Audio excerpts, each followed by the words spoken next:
See how you can clone a bot in your account or share the bot to any other account. Please note, you cannot have template messages if you want to clone a bot or share the bot to any other account.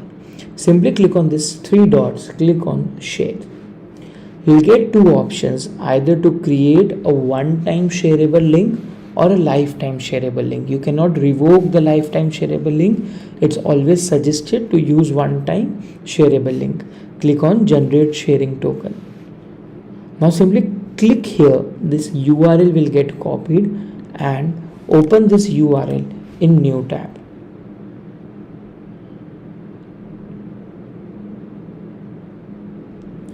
Now you can see your bot as a preview mode in the sharing link. Now simply click on clone workflow. Now this workflow or the bot has been basically copied in your own account, or it has been cloned to a different account where you have pasted this URL. So you need to be logged into the account and then click on clone.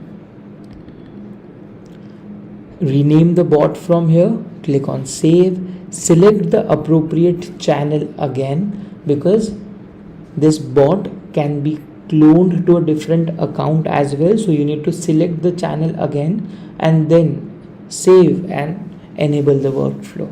Thank you.